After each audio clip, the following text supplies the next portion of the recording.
اس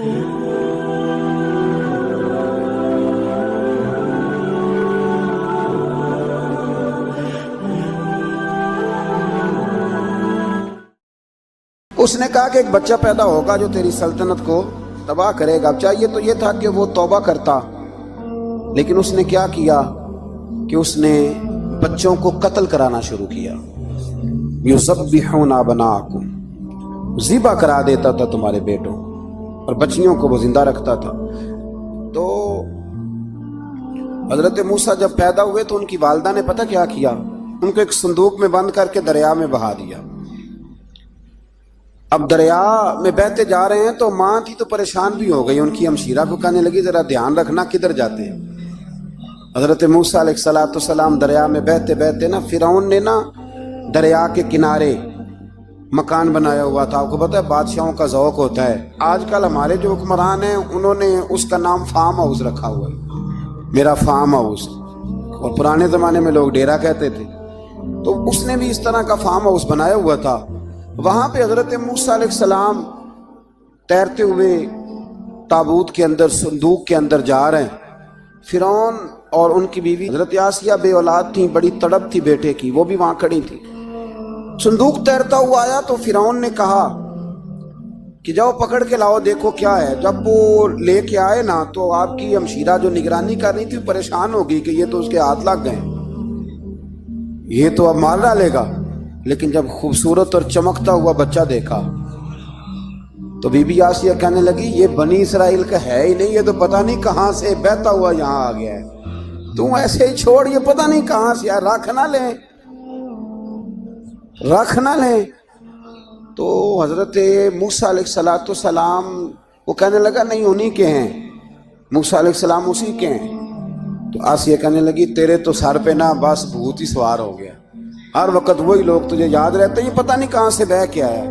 اب رکھ لیا، مان گیا فرعون. آپ فرعون کے گھر میں جو اس لیے بچے مروا رہا تھا کہ میری سلطنت حضرت موسیٰ پیدا نہ ہو جائیں، تو اسی کے گھر میں پرورش پانے لگے، اسی کے گھر میں. اب عورتیں منگائیں گئی دودھ پلانے کے لیے، تو حضرت موسیٰ علیہ السلام کسی بی بی کا دودھ نہیں پیتے، تو آپ کی ہمشیرہ نہ وہیں دائیں بائیں گھومتی رہتی. تو کہنے لگی جناب آسیہ سے کہ میں ایک بی بی کو جانتی ہوں، بڑی صاف ستھری ہے، مجھے امید ہے یہ بچہ اس کا دودھ پیے گا. تو فرعون کہنے لگا دوڑ کے لا. تو وہ اپنی والدہ کو لے کے آئیں تو حضرت موسیٰ نے فوراً دودھ پینا شروع کر دیا. فرعون کو پھر تھوڑا شک ہوا.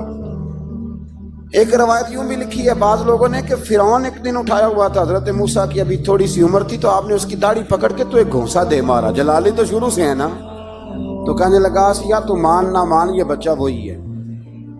تو حضرت بی بی آسیہ کہنے لگی کہ تجھے غلط فہمی ہے، یہ وہ نہیں ہے.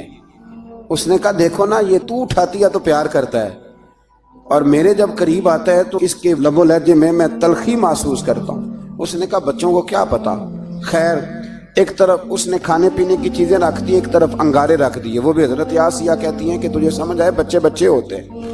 حضرت موسیٰ بچے تو تھے پر تھے تو اللہ کے نبی نا، اللہ کے نبی تھے. جب اس نے کہا نا یہ بچے ہیں، تو حضرت موسیٰ علیہ السلام بجائے انگاروں کی طرف جانے کے، نبی تھے، وہ سیدھے کھانے پینے والی چیزوں کی طرف بڑھنے لگے. فرعون کہنے لگا اب بتا. اللہ تعالیٰ نے حضرت جبریل کو بھیجا، انہوں نے کہا ادھر نہیں جانا، آپ ادھر جائیے. تو آپ آگ کی طرف گئے اور ایک کوئلہ اٹھا کے زبان پہ رکھ لیا. تو آسیہ کہنے لگی سمجھ آئی، بچے کو کیا پتا کدھر جانا ہے کدھر نہیں جانا. اگر وہ اتنا ہی خیال ہوتا، وہی بچہ ہوتا تو آگ. اور بعض مفسرین نے لکھا ہے یہ جو حضرت موسیٰ دعا مانگتے تھے نا رب اشرح لی صدری ویسر لی امری، یہ وہ آگ کا انگارہ جب کوئلہ منہ میں رکھا تھا نا تو اس کی وجہ سے زبان میں کچھ لکنت آ گئی.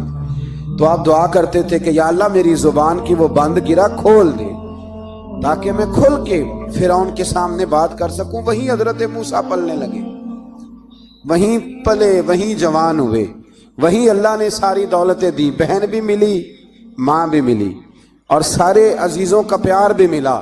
اسی گھر کے اندر اللہ نے پرورش کر کے فرعون کے ظلم سے بنی اسرائیل کو نجات عطا فرمائی. موسیٰ بھی فرعون کے گھر میں پلنے لگے، اور جب جوان ہو گئے تو فرعون کے ہاں جو ظلم ہوتا تھا حضرت موسیٰ اس پر بول پڑتے تھے، جلال فرماتے. تو فرعون پھر ناراض رہنے لگا، یہاں تک کہ اس نے آپ کو نکال دیا، آپ تشریف لے گئے وہاں سے۔ تو حضرت موسیٰ ایک دن شام کے وقت دوبارہ آئے بستی میں، لوگ سوئے ہوئے تھے، تو دو آدمی، ایک بنی اسرائیل میں سے اور ایک فرعون کی اپنی قوم میں سے، وہ دونوں آپس میں جھگڑ رہے تھے۔ لیکن وہ جو حضرت موسیٰ کی بنی اسرائیل کی قوم کا شخص تھا، اس پر وہ قبطی، وہ جو فرعون کے قریبی لوگوں میں سے تھا، وہ ظلم کر رہا تھا اور بودھ اٹھانے کی بات کر رہا تھا۔ اب اس نے حضرت موسیٰ کو پکارا کہ یہ دیکھے میرے ساتھ کس طرح کی بات کر رہا ہے، تو حضرت موسیٰ کا ارادہ بھی نہیں تھا، آپ نے بس اس کو سمجھایا، پر کچھ لوگوں کو سمجھ، تو حضرت موسیٰ نے پھر ایک مکہ مارا، ایک گھونسا مارا، صرف ایک ہی۔ یہ کئی تگڑے اور دلیر اس طرح کے بھی ہوتے ہیں کہ گھونسا ایک بھی برداشت نہیں کرتے، وہ ایک مارا، آدمی دھڑام سے زمین پہ گرا اور ماری گیا۔ حضرت موسیٰ کا ارادہ نہیں تھا لیکن وہ مر گیا۔ حضرت موسیٰ علیہ السلام نے اس بات پر اپنے رب سے استغفار بھی فرمائی، قرآن کہتا ہے کہ انہوں نے معافی چاہی کہ اللہ میرا ارادہ نہیں تھا۔ بہرحال اگلے دن نا حضرت موسیٰ دوبارہ آئے، وہ سنا کرتے تھے نا ہم کہ بیوقوف دوست سے عقل مند دشمن بہتر ہوتا ہے، وہ کم از کم دشمنی تو عقل مندی سے کرتا ہے نا، لیکن جو بیوقوف دوست ہو بیوقوفی۔ حضرت موسیٰ دوبارہ آئے تو وہ بنی اسرائیلی اگلے دن کسی اور سے جھگڑا کر رہا تھا، پھر اس نے مدد کے لیے پکارا تو حضرت موسیٰ کہنے لگے مجھے لگتا یہ ہے کہ تیری عادت ہے، تو خود بڑا جھگڑالو ہے، تو نے روز نیا جھگڑا شروع کیا ہوتا ہے۔ حضرت موسیٰ جب اس کی طرف بڑھے نہ ڈانٹنے کے لیے تو اس نے شور کرنا شروع کر دیا، کہنے لگتا ہے جس طرح آپ نے اسے کل قتل کیا تھا مجھے بھی قتل ہی کریں گے۔ یہ انسانوں کا مزاج ہے کہ آپ جب تک کسی کے طبیعت کے مطابق چلیں گے وہ راضی رہتا ہے، اور ذرا آپ اس کی طبیعت سے ہٹتے ہیں تو وہ شور کرتا ہے۔ اس نے کہا جی آپ مجھے بھی لگتا ہے ماریں گے۔ حضرت موسیٰ کلیم اللہ علی نبینا علیہ السلام کے بارے میں جب اس نے شور کیا تو بات پھر فرعون کے دربار تک گئی، وہ تو پہلے ہی بہانہ تلاش کر رہا تھا۔ اس نے کہا ڈھونڈو پکڑو اور معاذ اللہ شہید کریں گے۔ کسی نے آ کے خبر دی کہ آپ جہاں سے ہجرت کر جائیں، اس لیے کہ آپ کے لیے یہاں حالات درست، اور بھائی یہ چھوڑ دیا کریں بات کہ فلاں آدمی کے حق میں فلاں جگہ حالات کیسے خراب ہوئے، تو نبی کریم علیہ السلام مکہ چھوڑ کے کیوں آئے، حضرت موسیٰ علیہ السلام نے ہجرت کیوں فرمائی۔ یہ ایک ایسی عجیب بحث ہے جس کو لوگ بلا وجہ چھوڑ دیتے، بلا وجہ چھیڑ دیتے ہیں۔ اور بالخصوص ایک خاتون نے ایک دفعہ مجھے پیغام دیا تو میں بڑی اس کی بات سن کے مجھے عجیب لگا، وہ کہنے لگی کہ دوسری جگہ میری شادی ہوئی ہے، مجھے طلاق ہو گئی تھی، تو مجھے ایک تانا روز سننے کو ملتا ہے تو اتنی اچھی ہوتی تو وہاں نہ رہ لیتی۔ تو بھئی یہ کوئی تانے والی بات ہے؟ کوئی ضروری ہے کہ بیوی غلط ہوتی ہے تو طلاق ہوتی ہے؟ اللہ کے محبوب علیہ السلام کی دو صاحبزادیوں کو ابو لہب کے دو بیٹوں نے طلاق بھیج دی تھی، کس کی غلطی تھی؟ تو آپ کیا کہہ سکتے ہیں یہاں کیوں طلاق؟ تو اتنی جلدی بات تھوڑی کر دیں گے آپ، تھوڑی احتیاط فرمائیں بولنے میں۔ تو حضرت موسیٰ علیہ السلام وہاں سے نکلے اور آپ مدین کی طرف چلے گئے۔ مدین وہ علاقہ تھا جہاں فرعون کی حکومت کوئی نہیں تھی۔ حضرت موسیٰ جیسے ہی وہاں پہنچے تو ان کے اندر ایک جذبہ تھا، ظلم ہوتا نہیں دیکھ سکتے۔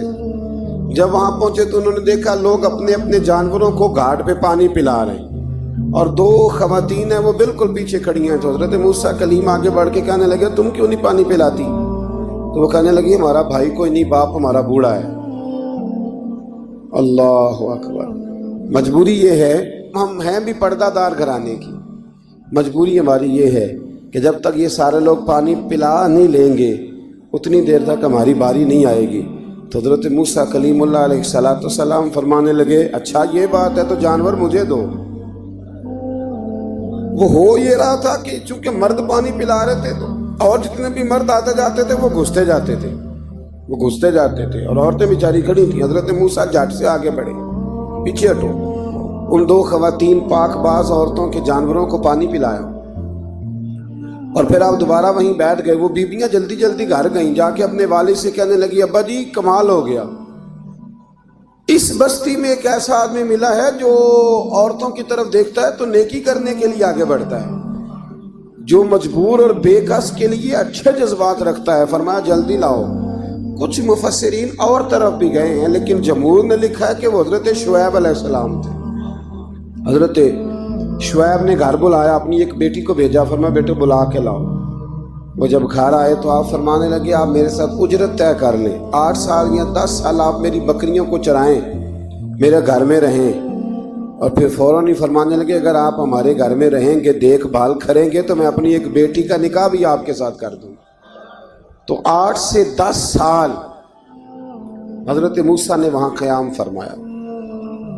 اور پھر جب آپ کا نکاح ہو گیا تو آپ اپنی بیوی کو لے کے مصر کی جانب جا رہے تھے، تو رستے میں نا ٹھنڈ زیادہ ہو گئی، تو اپنی زوجہ سے کہنے لگے وہاں آگ جل رہی ہے، میں تیرے لیے آگ لے کے آتا ہوں تاکہ تو تاپ سکے، گرمی حاصل کر سکے۔ وہاں گئے تو درخت سے آواز آئی موسیٰ میں تیرا رب ہوں، درخت سے آواز آئی موسیٰ میں تیرا رب ہوں۔ اور حضرت موسیٰ کلیم اللہ کو وہاں وحی آنی شروع ہوئی، وہاں وہی اللہ تعالیٰ نے انہیں وہ عصا عطا فرمایا جو پھر بعد میں اژدہا بنتا تھا۔ رب کریم نے وہیں حضرت موسیٰ کلیم کو وہیں ید بیضا عطا فرمایا، اپنا ہاتھ گریبان میں ڈال کے نکالتے تھے تو چاند اور سورج کی طرح روشنی دیا کرتا تھا۔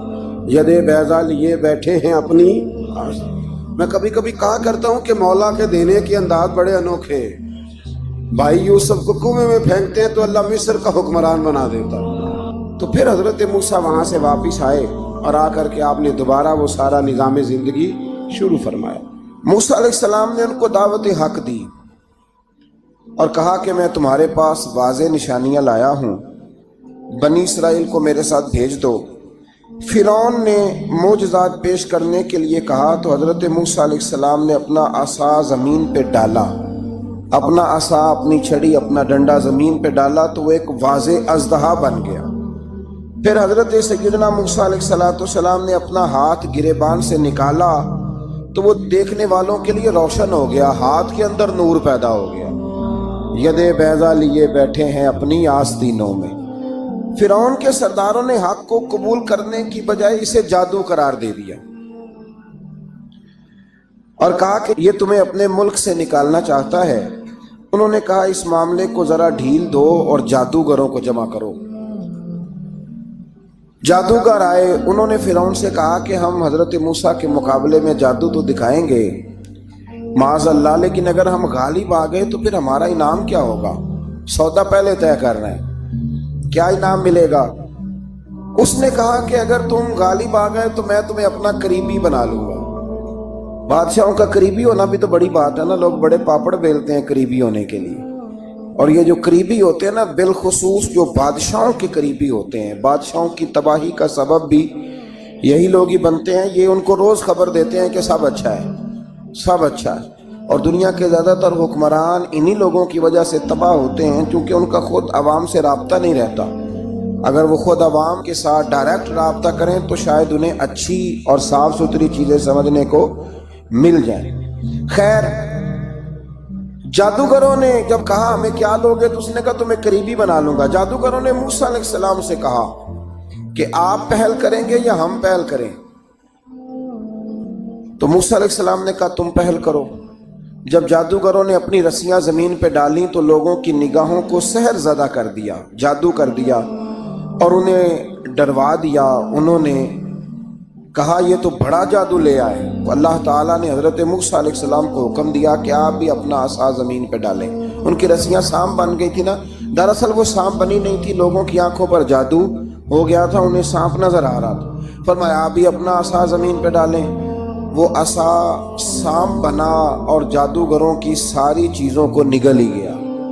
ان کی بہت ساری رسیاں سانپ بنی تھی، ان کا ایک ہی عصا سانپ بنا اور سب کو نگل گیا۔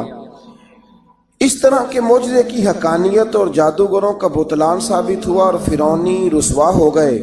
جادوگر سجدے میں گر گئے اور اللہ پر ایمان لے آئے۔ فرعون نے انہیں دھمکی دی کہ تم میری اجازت کے بغیر ایمان لے آئے ہو، میں تمہارے ہاتھ اور پاؤں مخالف سمت سے کاٹ دوں گا، یعنی الٹا ہاتھ کاٹ دوں گا، سیدھا پیر کاٹ دوں گا، میری بغیر اجازت ایمان لے آئے ہو، اور تمہیں سولی پہ بھی چڑھوا دوں گا۔ انہوں نے کہا کہ ایمان لانے کی پاداش میں تم ہمیں سزا دینا چاہتے ہو؟ پھر انہوں نے اللہ تعالیٰ سے صبر اور استقامت کی دعا کی۔ اس کے بعد فرعون نے بنی اسرائیل کے بیٹوں کو قتل کرنے کی اور بیٹیوں کو زندہ چھوڑنے کا حکم دے دیا۔ موسیٰ علیہ السلام نے قوم کو صبر کی تلقین کی اور کہا کہ نیک انجام اہل تقوی کے لیے۔ یہاں ایک لطیف بات ہمارے صوفیاء نے بھی لکھی ہے۔ صوفیاء کہتے ہیں کہ فرعون نے کلمہ نہیں پڑھا اور جادوگر کلمہ پڑھ گئے۔ وہ کس طرح کلمہ پڑھ گئے؟ تو کہنے لگے دراصل انہوں نے آتے ہی حضرت موسیٰ کا ادب بڑا کیا تھا۔ جادوگر حضرت موسیٰ کے مقابلے میں آ کے بھی ان سے کہتے ہیں کہ رسیاں آپ پہلے ڈالیں گے کہ ہم ڈالیں، آپ اصحاب پہلے رکھیں گے کہ ہم رکھیں؟ تو اتنا سا ادب کیا تو رب کریم نے فرمایا جو نبی کا ادب کرے وہ بے ایمان نہیں رہ سکتا، جو نبی کا ادب کرے وہ بے ایمان نہیں رہ سکتا، اور جو نبی کی بے ادبی کرے وہ ایماندار نہیں رہ سکتا۔ ختم ہو گئی بات۔ یہاں ہمارے صوفیاء نے یہ بات لکھی ہے کہ چونکہ انہوں نے آتے ہی کہا تھا کہ آپ پہلے ڈالیں گے یا ہم پہلے ڈالیں، تو حضرت موسیٰ سے انہوں نے پوچھ لیا، نبی کے پوچھے بغیر پہل نہیں کی، تو اللہ نے انہیں ایمان کی دولت عطا کر۔ اللہ تعالیٰ نے فرعونیوں پر قحط سالی کا عذاب نازل کیا۔ فرعونیوں کا طریقہ یہ تھا کہ اچھائی کو اپنا کمال گردانتے تھے، کہتے تھے یہ ہماری طرف سے، اور برائی کو معاذ اللہ بدشگونی کے طور پر موسیٰ علیہ السلام کی طرف منسوب کرتے تھے، کہتے تھے معاذ اللہ آپ کی وجہ سے یہ سارا کچھ ہو رہا ہے۔ ہوتے نا، نہیں کہتے ہیں جب سے میں وہاں گیا ہوں تب سے۔ ہمارے بزرگ ایک لطیفہ بھی سنایا کرتے تھے کہ کسی زمیندار نے نماز پڑھنی شروع کی تھی تو اس کے جانور مرنے شروع ہو گئے۔ اب لوگ سمجھتے ہیں کہ معاذ اللہ شاید یہ کسی بزرگ کے سبب سے ایسا ہے، حالانکہ یہ تو اللہ کی طرف سے آزمائش ہوتی ہے، اس کی حکمتیں ہوتی ہیں۔ اللہ تبارک و تعالیٰ نے ان پر عذاب کیا نازل کیا؟ آیت نمبر 130 اور 143 کا بھی آپ سورہ اعراف کی پڑھیں تو اللہ تعالیٰ نے ان پر ٹڈیوں کا، جموں کا، مینڈکوں کا اور خون کا عذاب نازل کیا۔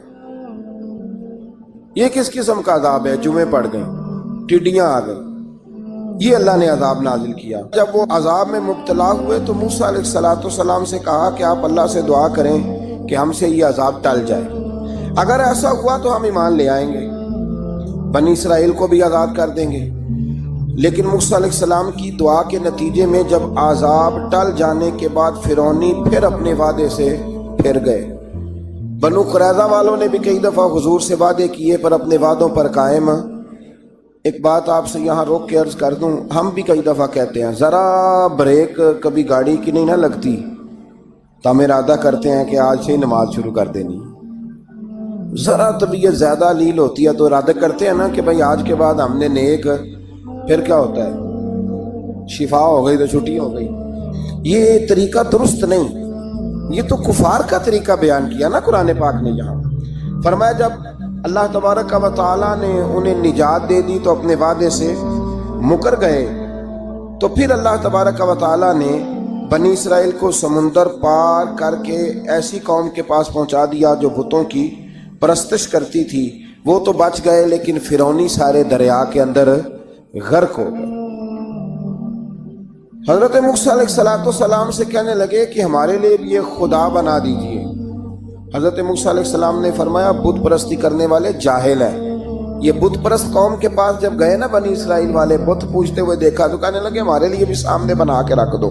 فرمایا یہ تو جاہل ہیں، تم انہیں دیکھ کے اثر قبول کر رہے ہو، اور اپنی جاہلیت کے باعث یہ ہلاک ہونے والے بھی ہیں۔ پھر اللہ تعالیٰ نے بنی اسرائیل پر اپنی نعمتوں کا ذکر فرمایا، اور موسیٰ علیہ السلام نے اپنی قوم میں ہارون علیہ السلام کو اپنا جانشین فرمایا اور کوہ طور پر تشریف لے گئے۔ اللہ نے فرمایا وہاں آ جائیں، میں آپ کو تورات عطا کرتا ہوں۔ 40 دن کا یہ عرصہ تھا۔